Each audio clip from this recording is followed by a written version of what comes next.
Hello and welcome to this week's edition of KPSN.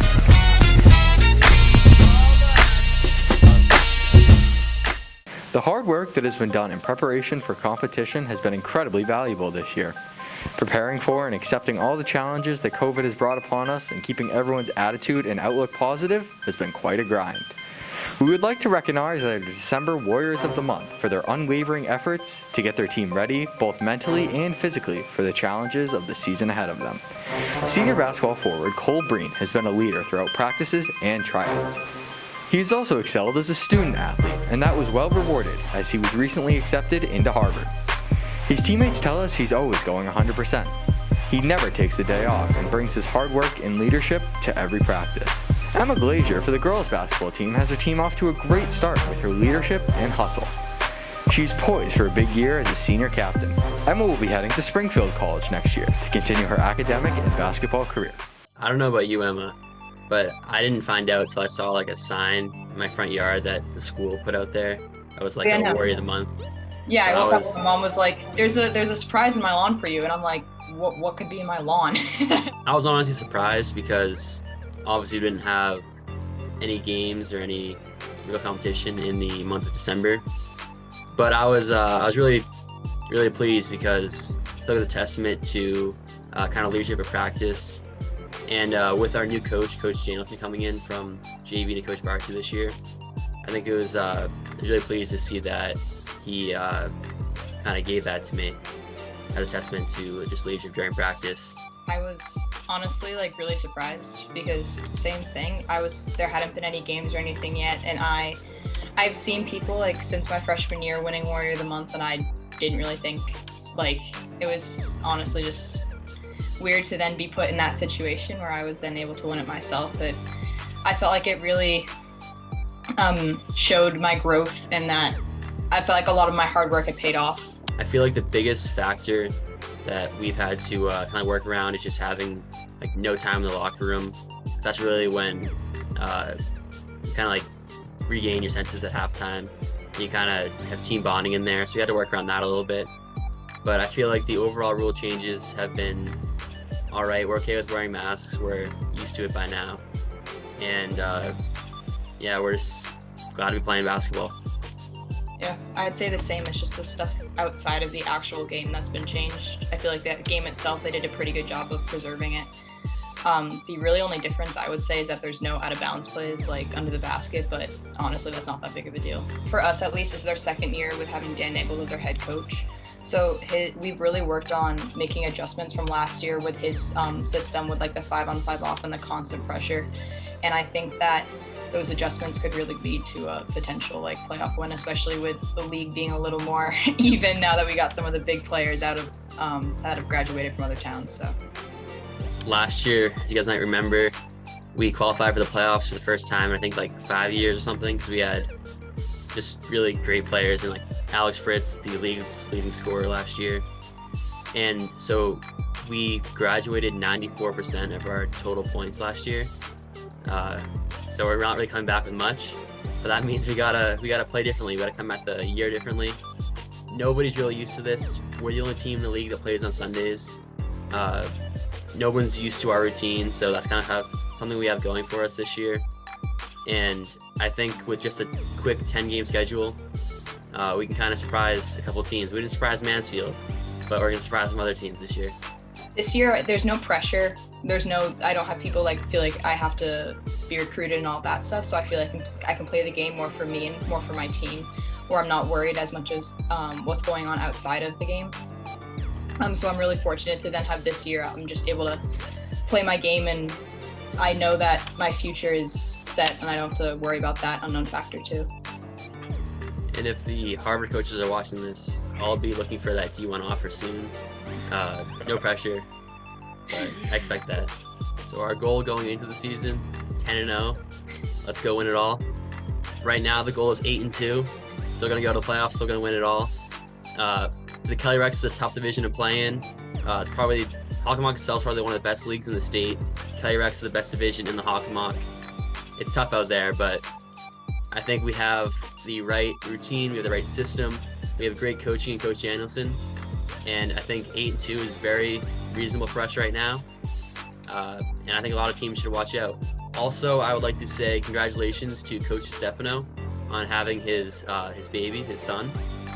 We're all rooting for you, Coach. We know it's a tough decision not to coach this year, but we know that right now you're coaching up your son, and he's going to be the next Hockomock MVP. For us, going into this season, our goal was honestly just to make it to playoffs, to make it, I think we have a chance this year to potentially win the Hawk, especially with this division of the Kelly Rex and the Davenport, because there are a few really good strong teams in the Davenport, like Foxborough, that would be tough to beat. And although we have Franklin and a lot of other big names in the Kelly Rex, I think that this year we definitely have a strong chance to at least make it far in the playoffs. Congratulations, Cole and Emma, for all that you do to represent the Green and Gold with such pride and dedication. With an abundance of hard work and dedication put in during the offseason, our senior-led King Philip hockey teams are looking motivated to outplay the Hawk powerhouses in their path to secure their respective league titles. Having to operate with a completely different mindset, hockey with limited contact, players are looking for new strategies to find success in a less physical game. COVID restrictions limited the team to 20 roster spots this season, so you might say the athletes of winter are packed with experience, leadership, and upperclassmen. We got 16 upperclassmen out of 20 roster spots.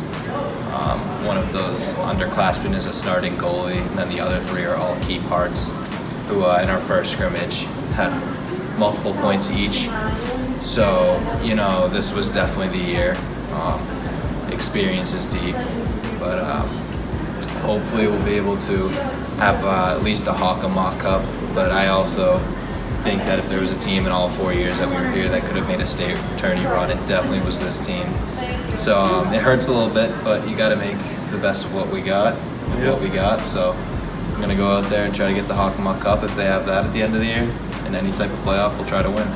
I think it's going to be a good season, strong senior class returning, and hopefully win the Hockomock Cup if that's a thing. So yeah, I think we're pretty solid on the front and back end with the seniors. I think this year it's going to be pretty difficult considering that we all have to wear masks and stuff, and it kind of affects your breathing a little bit, but we've been skating a lot this fall, and I think that most of us are pretty used to it by now, so I feel like it will go pretty well.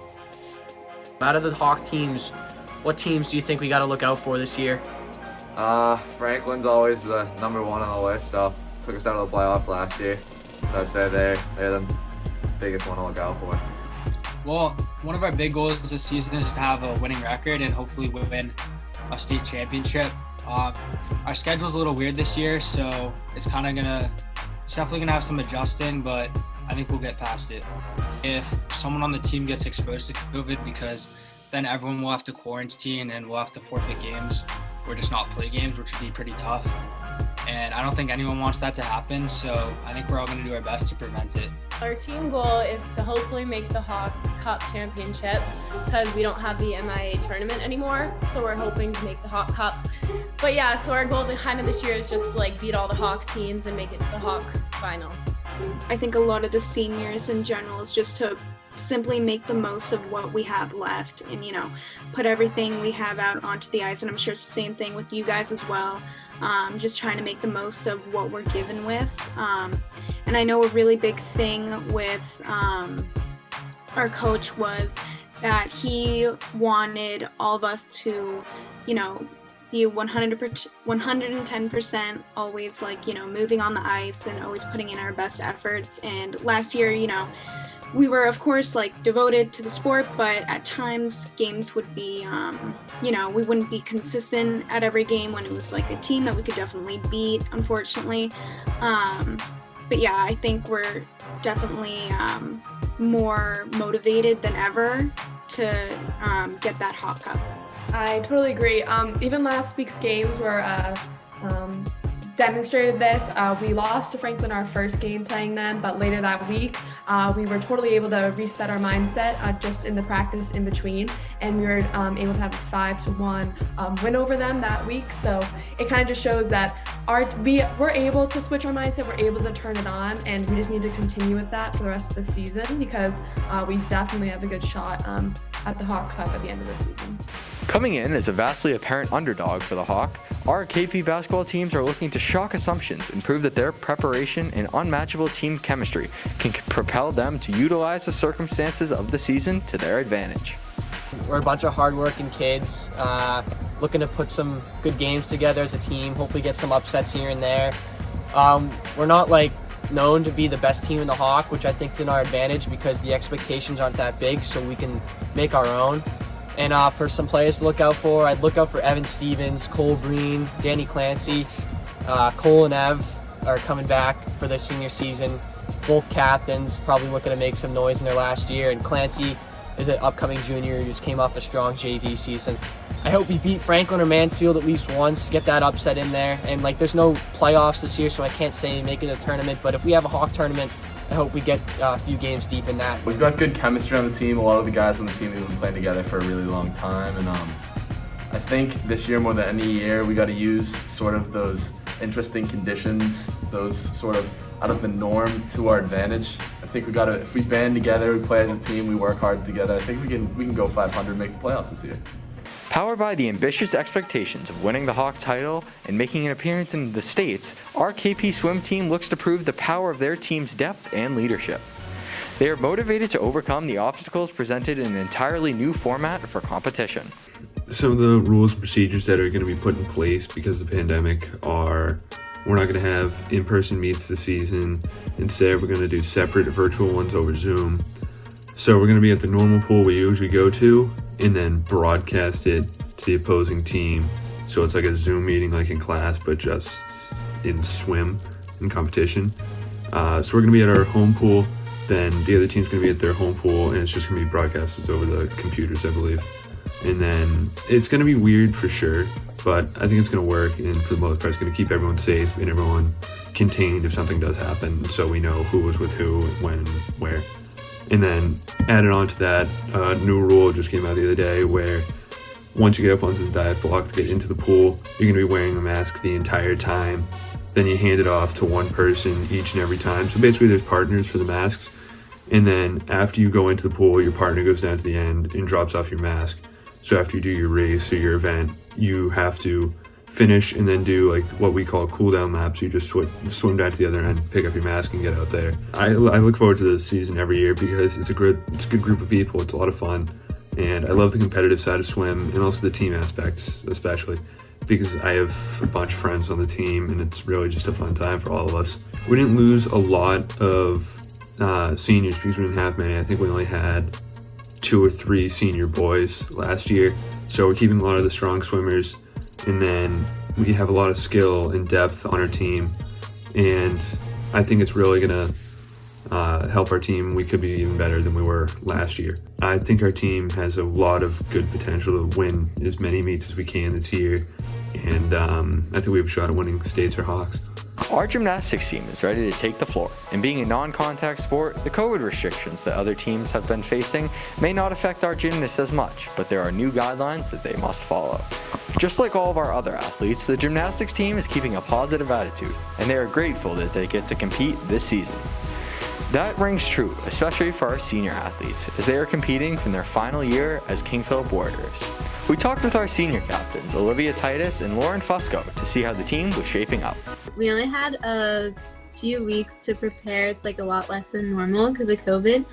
So everyone's working really hard and we all got our routines and everything ready. Because it's my last year, I just want to make the most out of it. So I'm looking at the bright side of everything, and we're all fortunate that we're even able to do the sport in the first place with everything that's going on. So I'm glad we made it work, and that Charlene, our coach, is willing to do it even though she has her own stuff going on. And it's she does head coaching for a club gym already, so she's putting herself at risk being around more people, and it's just I'm just thankful that we're able to do it.